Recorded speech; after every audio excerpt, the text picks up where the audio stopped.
ربنا آتنا ربنا آتنا جيشنا وبدوتنا والكتريسيتينا للبنغلاديش ربنا হায় রে কপাল পোড়া মুসলমান আপনারা, যে জুকার সিদ্দিক কোরআনের আয়াত সম্পূর্ণ বিকৃতি করে ব্যঙ্গ করে মুনাজাত দিতেছে, আর আপনারা তার সাথে হাসি তামাশা করতেছেন প্রতিবাদ না করে। কেমন মুসলমান আপনারা? এই ইসলাম ধর্মটাকে এই জুকার সিদ্দিকির মতো কিছু লোকজন এসে হাসি তামাশার পাত্র বানায় ফেলতেছে, আর আপনারা এগুলোকে উৎসাহ মনে করতেছেন, এটা উৎসাহ দিচ্ছেন আপনারা। এতগুলো মুসলমান আপনারা ওখানে কেন প্রতিবাদ করলেন না?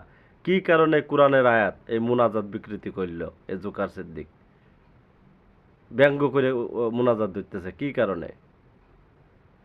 এই দ্রুত এই জুকার সিদ্দিকির আইনের আওতায় আনতে হবে দ্রুতভাবে। এই ইসলাম ধর্মটাকে নষ্ট করে ফেলতেছে এই সব কিছু পাগল ছাগলে।